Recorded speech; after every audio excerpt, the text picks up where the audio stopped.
레오나르도 디카프리오 주연으로 2010년 같은 해에 개봉한 두 영화가 있습니다. 셔터 아일랜드와 인셉션. 두 영화는 같은 이야기입니다. 또 다르게 말하자면 같은 이야기의 다중우주적인 그런 이야기라고 볼 수도 있습니다. 그래서 오늘 소개할 영화는 셔터 아일랜드입니다. 하지만 중간중간 인셉션 이야기도 하면서 두 영화의 상관관계를 살펴보도록 하겠습니다. 개인적으로는 인셉션보다 셔터 아일랜드가 훨씬 고전 영화의 향기를 담아 잘 만들어졌다고 생각합니다. 마틴 스콜세지 감독님이 촬영 전에 배우들을 모아놓고 함께 시청한 영화가 히치콕의 현기증이었다고 하니까 그런 느낌을 갖는 것은 어쩌면 자연스러운 일일 것입니다. 반면에 인셉션은 전형적인 영화적인 작품이라기보다는 뭐랄까요, 구조가 기묘하게 구축된 건축적인 영화이면서 놀란 감독의 전작인 프레스티지처럼 트릭이 있는 마술쇼 같다고나 할까요? 물론 인셉션이란 영화를 폄훼하는 건 아닙니다. 둘 다 대단한 작품인데 그런 특성이 있다는 말이죠. 아무튼 이후로 결말을 포함한 스포일러까지 왕창 포함되어 있으니까 시청은 여러분들의 선택입니다. 이제 시작합니다. 셔터 아일랜드에 오신 것을 환영합니다.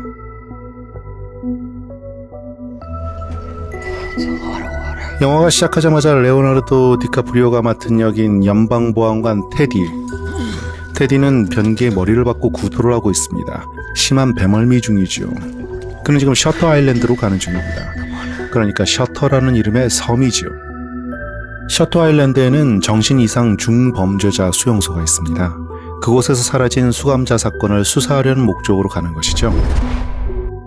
그런데 셔터 아일랜드라는 제목은 무슨 뜻일까요? 원작 소설에서 11살의 테디는 어부였던 아버지와 배를 타고 낚시를 하러 나갔을 때 셔터 아일랜드를 보고 아버지에게 왜 섬 이름이 셔터냐고 묻습니다. 셔터는 여러분들이 머릿속에 떠올리시는 그 셔터가 맞습니다. 카메라의 셔터도 있겠고요. 드르륵 열고 닫는 철제 셔터도 있겠죠. 아무튼 열고 닫는 문이라는 의미의 그 셔터입니다. 테디의 아버지는 옛날에 해적들이 이 섬에 훔친 금괴를 숨기고 셔터라는 이름을 붙였다고 진위 여부는 알 수 없는 말을 합니다. 하지만 셔터 아일랜드라는 이름은 영화 안의 암호에도 나오는 아나그램식 표기입니다. 그러니까 1, 2차 세계대전 때 적국에게 작전 내용을 들키지 않기 위해 철자 순서를 바꿔서 표기하는 암호 체계에서 유래한 것이 아나그램이라고 합니다. 여러 범죄 스릴러 영화에서 많이 나오는 소재죠. 아무튼 아나그램으로 푼 셔터 아일랜드의 본래 뜻은 Truth and Lies, 즉 진실과 거짓이라는 뜻이라고 합니다. 아무튼 어부였던 테디의 아버지는 테디가 18살 때 배를 타고 나와서 영영 돌아오지 않았습니다. 아버지의 배에 있던 물건들이 해변에 밀려왔기 때문에 풍랑에 난파되어 죽은 걸로 추정될 뿐입니다. 단지 평소에 아버지가 테디에게 남긴 말 한마디는 죽을 때까지 테디를 붙잡는 화두가 됩니다. 아버지는 11살의 테디에게 이렇게 말합니다. 어떤 사람들은 바다에 순응하고 어떤 사람들은 바다에 잡아먹힌다. 이 말은 영화 속에서 테디가 말하는 대사, 즉 괴물로 평생을 살겠나 아니면 착한 사람으로 죽겠나 와 같이 이 영화의 화두이기도 합니다. 그런 아버지의 말을 듣는 순간 테디는 그 두 종류의 사람들 중에 자신은 앞으로 어떤 쪽이 되어 살 것인지를 결정했다고 합니다. 테디가 당시 어떤 결정을 했는지는 원작 소설과 영화에 나오지 않습니다. 하지만 테디의 결정은 영화를 보다 보면 자연스럽게 알게 됩니다. 여기서 바다라는 것은 당연하게도 인생을 살면서 닥치는 냉혹한 현실을 뜻하는 것이죠. 누군가는 그 바다, 즉 현실에 순응하며 목숨을 연명하고 누군가는 그 바다, 즉 현실을 거스르려고 애쓰다가 결국 바다에 삼켜져 물고기밥이 된다는 것이죠. 결국 이 영화는 테디의 아버지가 테디에게 했던 말을 관객에게 당신은 어떻게 살 거냐고 질문을 던지는 셈입니다. 여러분은 어떤 쪽을 선택하시겠어요? 이것은 매트릭스의 네오가 파란 알약과 빨간 알약 중에서 하나를 선택하는 것과 동일한 것입니다. 그렇게 셔터 아일랜드는 우리가 사는 현실 세상을 인지하는 인식의 문을 뜻하고, 또 다르게는 주인공 테디에게 이 섬은 기억과 실제의 섬 또는 꿈과 현실의 경계를 나누는 섬, 아니면 트라우마 아일랜드이기도 한 것입니다. 그리고 시간이 흘러 지금 1954년 34살이 된 테디는 셔터 아일랜드의 정신 이상 중범죄자 수용소에서 사라진 범죄자를 찾기 위해 파견된 연방보안관이 돼서 이 섬으로 돌아오는 중인 것입니다. 이것은 결국 그의 어린 시절에 사라진 아버지라는 유령을 다시 만나는 일이며, 또한 11살 때 셔터 아일랜드가 무슨 뜻이냐고 묻던 테디가 그 사이에 전쟁의 참혹함을 겪으면서 현실이란 풍랑 속에서 생겨나버린 공포와 의지와 좌절과 희망의 복잡하게 뒤엉켜버린 자신의 무의식에 직면하는 일입니다. 지금의 관점에서는 34시면은 심리적 트라우마가 그렇게 많기에는 아직 좀 젊다고 생각하실 수도 있지만, 이 영화의 시대 배경은 1954년이고 세계대전이라는 어마어마한 사건 직후라는 것을 감안해야 되겠죠.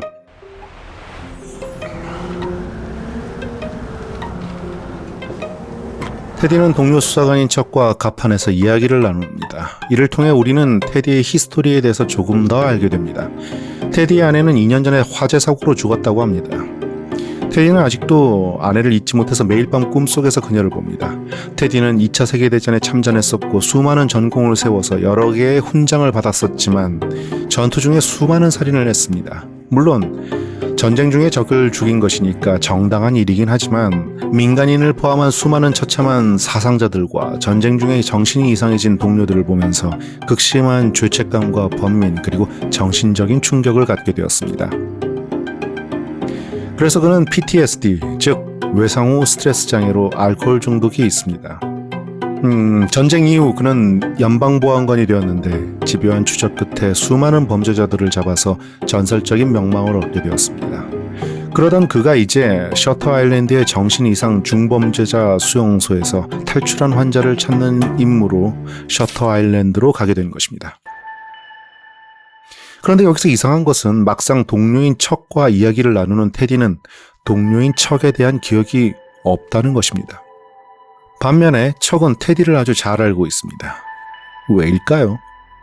앞으로도 제가 왜일까요? 라고 의문을 나는 부분들이 여러 군데 있을 텐데 그 부분들은 모두 반전의 복선들입니다. 그리고 테디는 담배를 찾지만 담배는 없습니다. 방금 전까진 있었는데 말입니다. 그래서 척이 담배를 주고 불도 붙여줍니다. 이 영화에서 담배는 인셉션에서의 토템과 같이 매우 중요한 역할을 합니다. 왜 인셉션에서 팽이 돌리던 거 기억하시죠? 물론 인셉션에서의 팽이는 죽은 코브의 아내의 토템이었지만 죽은 아내를 잊지 못하고 꿈속에서 늘 그녀를 만나는 코브에게 팽이는 현실과 꿈을 판단하는 근거가 되죠. 이 영화에서의 담배와 성냥불이 바로 그 역할을 합니다. 영화의 마지막으로 가면서 테디는 스스로 불을 붙이며 자신의 정체성을 찾아가는, 또는 보기에 따라선 찾은 듯해 보이는 상황이 됩니다. 따라서 이 영화를 보실 때 테디가 언제쯤 남이 건네주는 담배가 아니라 자신이 직접 불을 붙이는지, 그리고 그 전과 후에 그의 변화는 어떤지 파악하는 것은 인셉션에서 코브가 자신이 지금 현실에 있는 것인지 꿈속에 있는 것인지 알기 위해서 팽이를 돌리는 것과 같이 매우 중요한 포인트입니다. 그러니까 테디가 담배를 피울 때는 앞으로 집중해서 보셔야 합니다.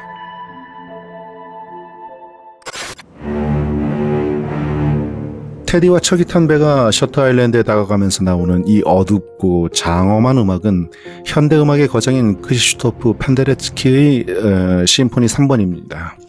그의 음악은 엑소시스트, 샤이닝, 칠드런 오브 맨, 그리고 넷플릭스 오리지널 시리즈인 블랙미러에도 쓰였었습니다. 아무튼 이 음악은 어쩐지 웬디 카를로스가 작곡한 스탠리 큐브릭의 샤이닝의 타이틀곡이 연상되기도 합니다. 마틴 스콜세지는 테디가 셔터 아일랜드에 가는 것을 마치 샤이닝의 잭이 오버룩 호텔로 가는 것과 비슷하게 표현하고 싶었던 것 같습니다. 그리고 테디의 과거 회상 장면과 엔드 크레딧에 사용된 막스 리히터의 음악은 드니 빌레브 감독의 영화 컨택트에도 인상적으로 사용됐었습니다. On the Nature of Daylight라는 이 곡은 따로 꼭 들어보시기 바랍니다. 이런 위대한 감독들이 왜 그의 곡을 자주 선택하는지 첫 소절만 들어도 금세 아실 수 있을 것입니다. 정신병원 입구에는 한 팻말이 보입니다. 우리도 사랑하고 웃으며 살았었다는 것을 기억하라. 이 팻말의 말은 1918년에 발생해서 전 세계적으로 5천만 명이 사망했던 스페인 독감으로 사망한 사람들을 추모하기 위한 묘비명으로 실제로 당시 쓰여졌던 묘비명이었습니다. 그들이 가는 이 셔터 아일랜드는 옛날에는 전쟁 포로 수용소였고 이젠 폭력적인 정신 이상 중범죄자들을 가둬두는 수용소로서 매우 삼엄한 곳입니다. 섬 전체는 3m의 담과 전기 철조망이 둘러쳐져 있고 선착장을 제외한 곳은 모두 절벽이라서 누구도 살아서 나갈 수는 없으며 중무장한 교도관들이 밤낮으로 감시하는 그런 곳입니다.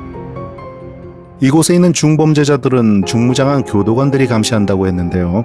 하지만 테디와 척은 범죄자도 아니고 연방보안관임에도 그들을 맞이한 교도관들은 그들을 아주 살벌하게 대합니다. 왜일까요? 아무튼 그들을 맞이한 부소장은 연방보안관인 그들의 총까지 압수합니다. 물론 테디는 순순히 총을 주려고 하지 않지만 부소장은 연방교도소법의 예외적 법조항에 따라서 시설 내로 무기 반입이 안 된다고 합니다. 어쩔 수 없이 테디는 총을 건넵니다. 그런데 파트너인 척은 연방보안관인데도 허리춤에서 총을 하나 꺼내는 것마저도 미숙합니다. 마치 어제 처음 총을 잡아본 사람같이 말이죠. 왜일까요? 이 정신이상 중범죄자 수용소에는 남성병동인 A동, 그리고 여성병동인 B동, 마지막으로 남북전쟁 당시 요새로 쓰였고 가장 악질적인 흉악범들이 수감된 C병동이 있습니다. 요새로 쓰였던 곳이라는 설명이 없어도 딱 봐도 그래 보이거니와 도대체 얼마나 위험한 중범죄자이길래 저런 곳에 수감될까 궁금해집니다. 그런데 수용소 내의 수감자들은 처음 보는 테디를 보면서 마치 아주 오래 알고 지낸 사람을 본 듯이 반갑게 인사를 합니다. 왜일까요? 이제 테디와 척은 이 수용소의 정신과 치료를 책임지고 있는 콜리 박사를 만납니다. 테디와 척을 인도한 부서장은 인사를 하고 나가는데 그는 테디에겐 눈도 마주치지 않고 오로지 척에게만 인사를 합니다. 왜일까요? 테디는 콜리 박사에게 여기서 하는 일이 정확히 뭐냐고 질문합니다. 콜리 박사는 답합니다. 법과 질서를 지키는 테두리 안에서 애정을 가지고 환자들을 합리적인 방법으로 그리고 도덕적으로 치료합니다. 19세기에 주로 행해졌고 1954년인 그 당시까지도 남아있던 정신병 치료 방법, 즉 기절할 때까지 때리고 얼음물에 담그고 뇌에 못을 박는 등의 고문에 가까운, 아니 고문 그 자체죠. 끔찍한 방식의 정신병자 치료 방법이 아닌 약물 치료와 인지행동 치료 방법을 통해 치료를 한다는 그런 말인데, 그 이후의 대화들에서도 콜리 박사는 도덕적이라는 말을 강조하고 반복합니다. 그가 이렇게 도덕적이라고 강조하는 이유는 당연히 당시의 정신병 치료가 매우 비도덕적이었기 때문입니다. 그리고 이 영화에도 중요하게 등장하는 유명한 정신병자 치료 방법으로는 전두엽 절제술이 있습니다. 이것은 긴 송곳을 안구의 위쪽으로 밀어넣어서 뇌의 전두엽 부분을 잘라내는, 정확하게는 마구 쑤셔가지고 신경을 끊어내거나 아니면 전두엽 부분에 에탄올을 부어넣어서 전두엽을 녹여버리는 그런 수술을 말합니다. 생각만 해도 아주 끔찍합니다. 이 수술은 정신병자들을 얌전하게 만들기는 했지만 사고 능력과 지각력이 사라져서 마치 영혼이 사라진 껍데기만 남은 인간, 그러니까 좀비가 되는 그런 부작용이 있었는데, 이 수술은 1970년대까지도 많이 행해졌었고 70년대 말에서야 금지되었으니까 그 끔찍했던 방법에 비해서는 아주 오래전의 일도 아님에 더욱 놀라게 됩니다. 이런 수술은 중세에나 행해졌을 법하니까요. 심지어 케네디 대통령의 여동생도 이 수술을 받았으니까 일부 이상한 사람들의 희귀한 일이 아니었다는 것입니다. 그리고 이 수술 방법을 만든 안토니오 에가스 모니즈 박사는 뇌에 대한 연구 성과로 1949년에 노벨 의학상까지 받았습니다. 이 수술에 대해서 다소 길게 말한 이유는 이 수술은 이 영화에서 매우 중요한 포인트이기 때문입니다.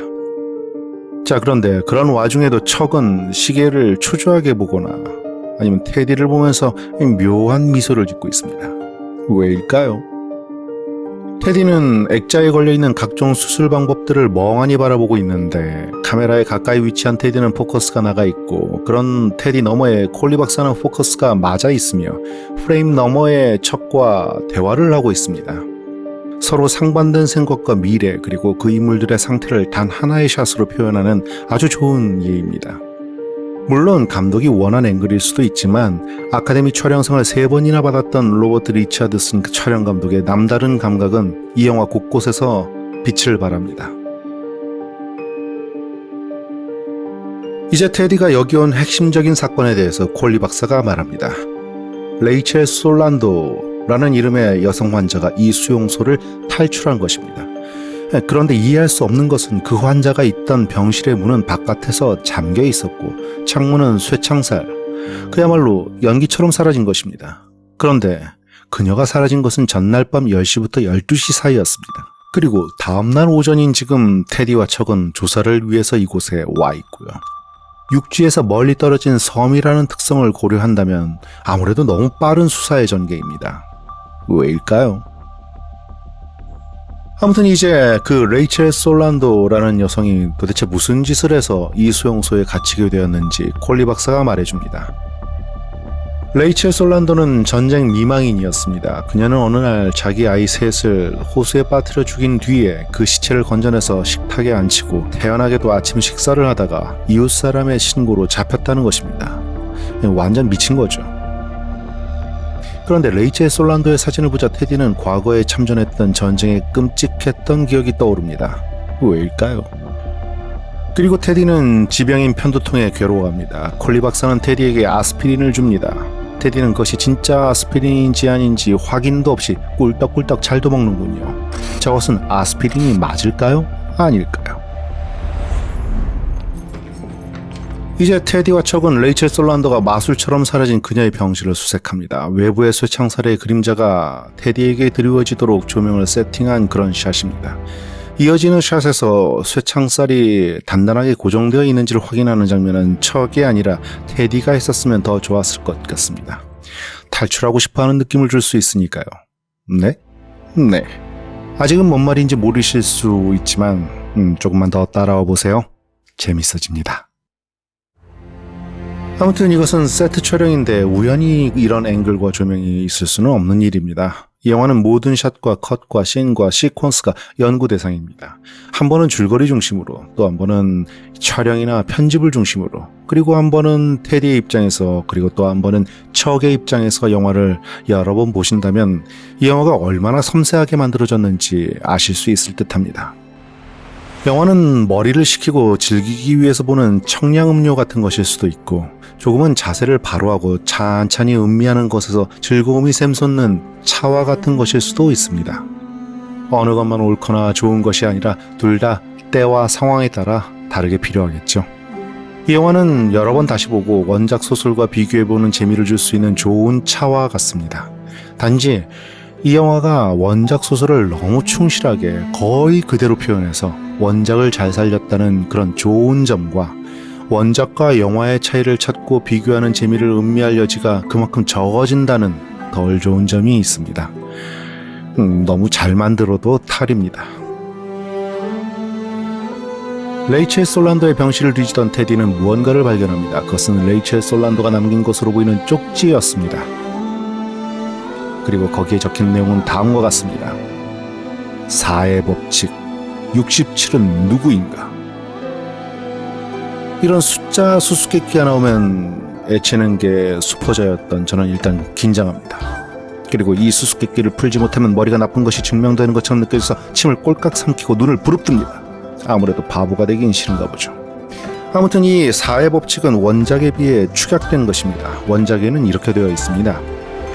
4의 법칙, 나는 47, 그들은 80이었다.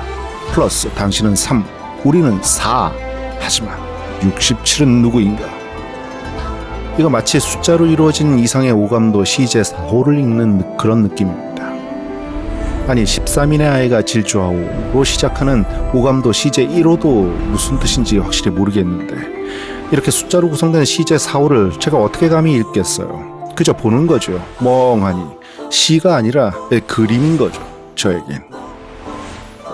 하지만 이 4의 법칙은 다행히도 오감도보다는 훨씬 쉬워 보입니다. 이 4의 법칙은 결국 테디가 2부에서 풉니다.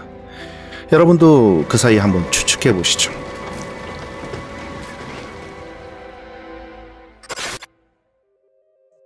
테디는 수색팀이 레이첼의 행방을 수색하는 것을 봅니다.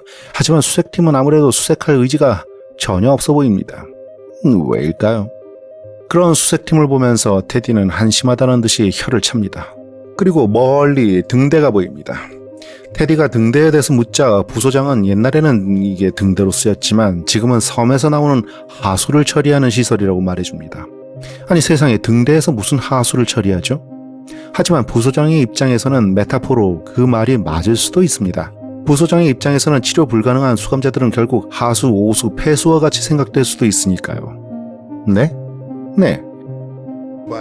이제 테디와 척은 수용소의 직원들을 모아놓고 사건의 단서를 잡고자 그들을 신문합니다. 이런 상황을 뒤에서 지켜보는 콜리 박사는 모든 상황을 면밀하게 기록합니다. 그는 수사관도 아닌데 말입니다. 왜일까요? 척이 직원들에게 질문을 던지고 있을 때 지루해 죽겠다는 표정으로 담배를 피우는 직원들이야 경무를 마치고 수사관들의 신문까지 받아야 하니까 짜증이 나서 그럴 수도 있다 생각되지만 저기 보세요. 뒤에 간호사들은 심지어 낄낄거립니다. 처음 여기까지 영화를 봤을 땐 아니 NG컷 아니야? 싶었습니다. 하지만 현존하는 최고의 감독 중에 하나인 마틴 스콜세지가 그런 걸 스킵할 리가 없잖아요. 그런데 왜일까요? 아무튼 레이첼이 사라지기 전에 그날 뭘 했었는지 직원들에게 꼬치꼬치 묻는 테디. 한 직원이 그룹 치료를 받았었다고 대답합니다. 그래서 테디가 그때 뭔가 unusual한 일은 없었냐고 묻습니다. Anything unusual occur? 그러자 직원은 코웃음 치면서 되묻습니다. Define unusual. Define unusual. 다시 말해서 테디가 뭔가 일반적이지 않은 특별한 일이 없었는가 라고 묻자 일반적이지 않다는 것이 무엇인지 정의하세요 라고 대답한 것입니다. 상당히 공격적인 대답에 테디는 실은 마음속으로는 뭐 임마? 란 말을 하고 싶었겠지만 애써 예의를 갖춘 표현을 합니다. Excuse me. 그러자 직원은 여긴 정신 이상 중범죄자가 있는 정신병원이니까 그 자체로 언제나 일반적일 수 없다고 말합니다. 맞는 얘기죠. 아무튼 직원들의 태도는 간단히 말해서 대체 이 짓거리를 언제까지 계속해야 하는 거야 이 지겨워 죽겠네 라는 것입니다. 이해가 가면서도 뭘 또 이렇게까지 싶어진다면 여러분은 정상입니다. 감독의 의도대로 말입니다. 네? 네. 여기서 중요한 인물의 이름이 나옵니다. 레이첼의 마지막 그룹 치료를 진행한 사람은 시엔 박사라는 사람이었다고 합니다. Yes, Dr. Sheehan led the discussion. Dr. Sheehan? 그는 레이첼의 주치의였는데 오늘 오전에 마침 휴가 때문에 섬을 떠났다고 합니다. 아니, 사라진 레이첼의 주치의라면 가장 중요한 참고인인데 휴가를 가다니요. 그것도 테디와 척이 오던 바로 오늘 오전에 말입니다. 잠깐 만나고 갈 수도 있는 거 아니겠습니까? 이에 대해서 테디와 척은 의문을 제기하지만 콜리 박사와 직원들의 반응은 이렇습니다. Of course, he's a doctor. 이에 테디와 척은 시엔 박사에게 연락을 해보려고 하지만 폭풍우 때문에 전화선이 끊겨서 연락이 안 됩니다. 테디는 이것저것 마음에 안 드는 것들로 짜증이 점점 더 끌어오릅니다. 밤이 되고 콜리 박사는 테디와 척에게 술 한잔을 하자며 자신의 숙소로 초대합니다. 외딴 섬에 있는 숙소치고는 엄청나게 화려하군요. 남북전쟁 때 이곳은 사령관의 숙소였다고 합니다. 이곳에서 콜리 박사의 친구인 제레미아 네이링 박사를 만납니다. 술과 관련된 대화 속에서 네이링 박사는 테디에게 방어 기제가 매우 발달했다고 말합니다.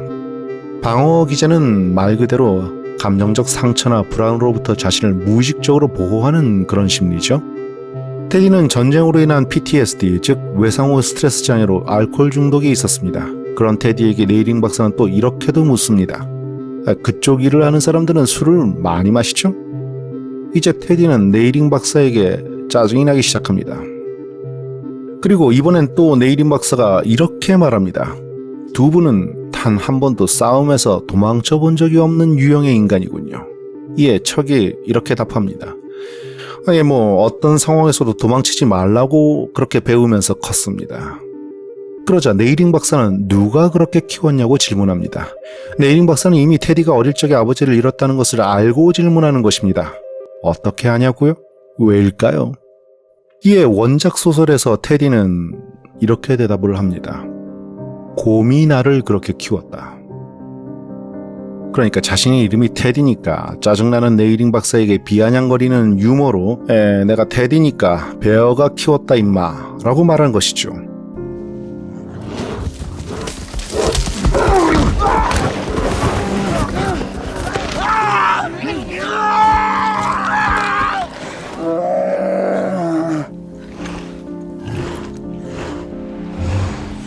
테디베어는 1900년대 초반부터 판매되었고 2차 세계대전을 기점으로 전 세계인의 사랑을 받게 되었으니 나름 적절한 아재 개그이긴 하지만 영화에서는 원작과 달리 곰 대신 이렇게 대답을 합니다.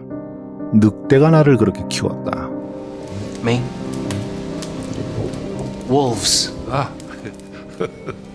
Very impressive defense mechanisms.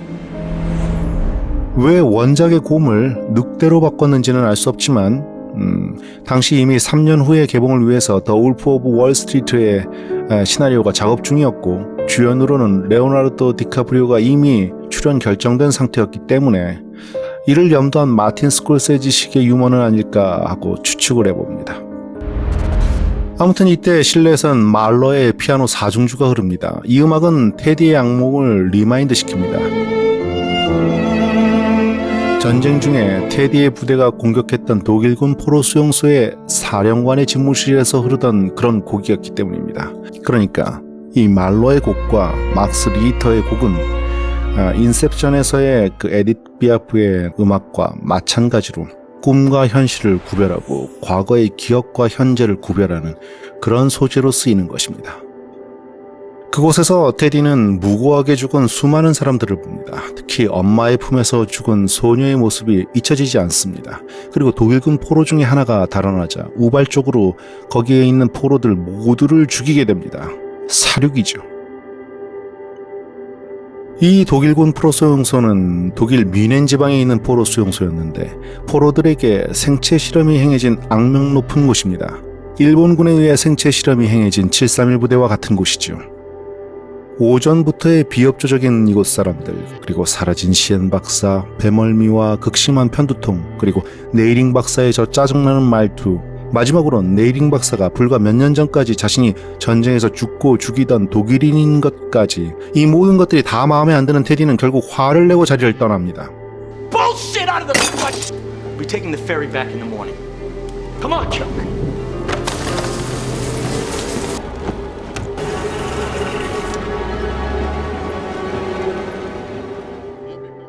영화에서는 그 정도였지만 원작 소설에서는 테디가 화를 낸 결정적인 이유가 하나 더 있었습니다. 원작 소설에서 하나님의 존재에 대해서 생각해 본 적이 없다는 테디의 말에 네이링 박사는 이렇게 말합니다. 당신의 아버지는 당신이 성인이 되기 전에 죽었을 겁니다. 성인이 되기 전에 지배적인 위치를 차지하던 남성적 인물이 갑자기 사라졌을 때 그 사람은 아버지의 부재라는 기억을 억압하고 부정하려고 하게 되죠. 그에 따라서 하나님을 믿는다, 안 믿는다가 아니라 아예 생각해 본 적조차도 없다고 강력하게 부정을 하게 되는 거죠. 그 말이 테디를 폭발시킨 것입니다. 화를 내면서 부정했지만 그게 사실이었거든요.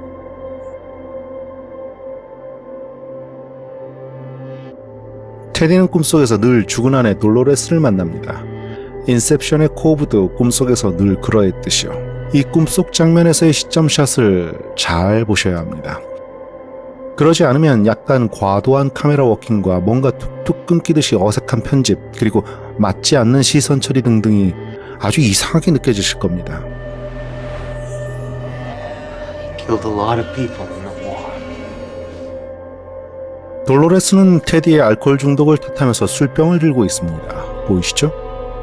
하지만 테디가 진짜 당신이냐고 묻자 돌로레스는 꿈속일 뿐 나는 진짜가 아니라고 답합니다. 이렇게 답할 때는 돌로레스의 손에는 술병이 없습니다. 테디와 돌로레스가 같이 화면 안에 투샷으로 있을 때와 각기 원샷으로 있을 때는 연결컷인데도 부드럽게 연결되지 않고 연결이 탁탁 튑니다. 마치 전혀 다른 두 개의 시점이 뒤섞인 듯이 말입니다. 왜일까요? 그러다가 테디가 돌로레스를 안으면서 이 부조화는 하나로 합쳐지지요. 힌트는 충분히 드리고 있으니까 끝까지 보시고 영화를 다시 보실 때 천천히 다시 살펴보시는 것을 추천드립니다. 영화는 청량음료 같은 것일 수도 있고 음미하는 차와 같은 것일 수도 있다고 말씀드렸었는데 이 짧게 편집한 이런 리뷰로는 제대로 음미하기는 힘드니까요. 무슨 일타 강사도 아니고 답만 말해봤자 무슨 소용이 있겠어요. 리뷰는 그저 차의 향이나 잠깐 맡아보는 거죠. 그런데 돌로레스를 안고 있는 테디의 손에는 물이 흐르고 있습니다. 왜일까요? 그리고 돌로레스는 배에서 피를 흘리고 있습니다. 왜일까요? 그렇게 돌로레스는 제로 사라집니다. 아니 대체 왜일까요?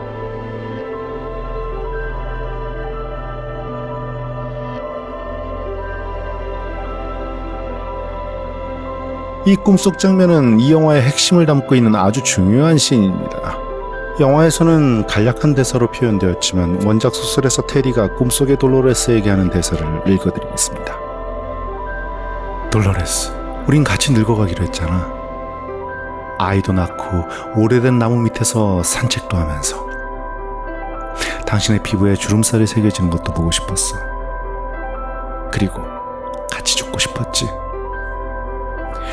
어디서 많이 들어본 대사가 아닌가요? 물론 연인끼리 누구나 할 수 있는 말이긴 하죠. 하지만 죽은 꿈속의 연인에게 하는 대사로 흔한 것은 아니죠. You said you had a dream. 인셉션에서 코브는 멜에게 말했었죠. I'm gonna grow old together.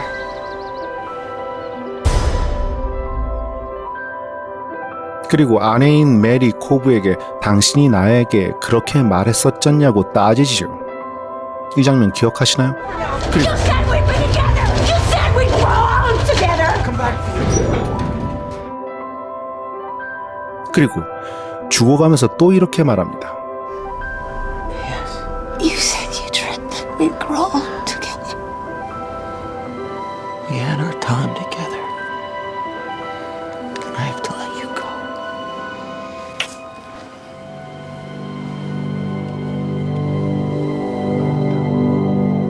그렇다면 이 두 영화는 레오나르도 디카프리오의 두 집 살림을 다룬 것일까요?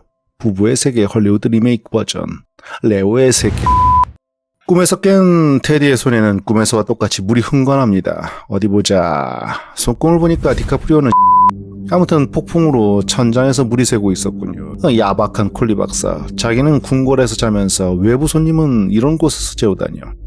아무튼 꿈에서의 돌로레스의 말 때문에 테디는 수사를 종결하려던 계획을 접고 레이첼이 사라지기 전날 집단 치료를 같이 받았던 환자들을 면담하게 됩니다. 그 중에 가장 중요한 면담은 도끼로 남편을 죽이고 수감된 브리지트라는 여성과의 면담입니다. 한눈에도 정신적인 문제가 있어 보이던 다른 수감자들과는 달리 그녀는 매우 정상적이어 보입니다. 레이첼의 주치의였다는 시엔 박사가 어떤 사람이었냐고 테디가 물을 때 그녀의 시선을 보세요. He's okay, nice. No, Dr. Sheehan's a good doctor. You would know. 그리고 그녀는 척에게 물 한 잔을 달라고 말합니다. 척이 자리를 뜬 순간 브리지트는 테디의 수첩에 무언가를 휘갈겼습니다. 그리고 그녀가 물을 마시는데 그렇습니다. 컵은 없습니다. 다시 컵을 내려놓을 때는 컵이 있습니다. 그리고 그녀의 앞에는 이미 그 전에 물컵이 있었던 흔적이 있습니다. 그리고 테디는 꿈속에서 돌로레스가 말한 사건의 열쇠를 쥔 남자 앤드루 레이디스란 이름을 대면서 그를 아냐고 묻습니다. 그러자 그녀는 이전과는 달리 매우 복잡 미묘한 표정을 짓더니 들어본 적도 없는 이름이라고 말합니다. 하지만 아무리 봐도 아는 이름 같죠? 근데 왜 모른다고 할까요? 왜일까요? 그녀가 테디의 수첩에 쓴 글은 나중에 테디가 척에게 보여주게 됩니다. 그것은 도망가. 왜일까요? 면담이 끝나고 앤드루 레이디스가 누구냐고 척이 테디에게 물으면서 담배를 줍니다. 아직도 테디는 자신의 토템을 찾지 못했군요. 그렇게 폭풍 속을 헤매던 테디는 척과 잠시 폭풍을 피한 상태에서 앤드루 레이디스가 자신의 아내와 살던 아파트의 관리인이었고 아파트에 불을 질렀으며 그래서 아내가 죽었다고 말합니다. 그 후 앤드루 레이디스는 이곳 셔터 아일랜드에 수감되었다고도 말합니다. 그리고 그동안의 조사를 통해서 이 셔터 아일랜드는 CIA의 전신인 미국 전략사무국 OSS와 연관이 되어 있고 운영 자금을 대는 곳은 바로 HUAC라고 말합니다. HUAC는 1938년부터 1975년까지 미국 하원에 있었던 반미활동위원회를 말합니다. 1950년대 빨갱이 색출을 했던 그 유명한 메카시즘 열풍이 바로 이 위원회에서 벌인 일이었습니다. 제가 리뷰했던 작품들 중에서 마제스틱이 이것을 배경으로 하고 있죠. 궁금하시면 찾아보시기 바랍니다. 정신 이상자 수용소인 셔터 아일랜드가 공산주의와 무슨 관계가 있냐고 척이 묻자 테디는 빨갱이로 딱인 찍힌 인물들 중에서 문제가 심각한 반항적인 인물들을 이곳에 끌고 와서 뇌수술을 통해서 바보로 만든다고 말합니다. 그러니까 북한의 정치범 수용소인 요독 수용소나 청진 수용소 같은 곳이라는 것이죠. 제가 왜 굳이 북한까지 예를 드는지 의아하신가요? 왜냐하면 원작 소설에서는 한국과 6.25 전쟁을 여러 번 언급하기 때문입니다. 테디는 이렇게 말합니다. 물론 원작 소설에서 말입니다. 북한은 우려할 대상이 아니야. 우리는 독일에서 히틀러를 우리 손으로 막았듯이 이번엔 한국에서 스탈린과 마오쩌둥을 막아내야 돼. 그동안 레이첼 솔란도라는 탈출한 정신병자를 찾는 게 목적인 줄 알았던 척은 테디에게 묻습니다. 아니 이곳에 자원에서 수사하러 온 진짜 이유가 뭐죠? 그러자 테디는 말합니다. 이곳의 진상을 파헤치고 모든 비밀을 세상에 폭로하려고 왔다 라고 말입니다. 척은 테디의 그런 목적과 수사를 눈치챈 셔터 아일랜드의 운영진이 테디를 제거하기 위해서 레이첼 솔란도라는 가상의 인물을 만들어낸 것일 수도 있다고 말합니다. 재밌는 음모론이군요. 이제 이 이야기는 단순히 탈출한 정신병자를 찾는 과거의 트라우마에 사로잡힌 한 남자의 이야기에서 거대한 정치적 음모에 정면으로 맞서는 정의로운 한 개인의 그런 이야기가 되어가는 걸까요? 테디는 반미활동위원회의 어두운 이면을 파헤치려 하는 것일까요? 테디는 아내를 죽인 방화범에게 복수를 하고 싶은 것일까요? 아니 테디는 탈출한 레이첼 솔란도를 찾아내려는 것일까요? 아니면 그 모든 것이 하나의 귀결점을 갖는 것일까요? 도대체 왜일까요? 너무 길어져서 어쩔 수 없이 여기서 2부로 나눠야겠군요. 여기까지를 1부로 하고 2부에서 다시 만나겠습니다. 2부는 1부보다 당연히 더 재미있습니다. 우린 아직 영화의 도입부만 봤거든요. 그럼 곧 뵙겠습니다. 그 사이에 4의 법칙 한번 생각해보세요. 영화라는 꿈을 함께 꾸는 시간, 작자 미상이었습니다.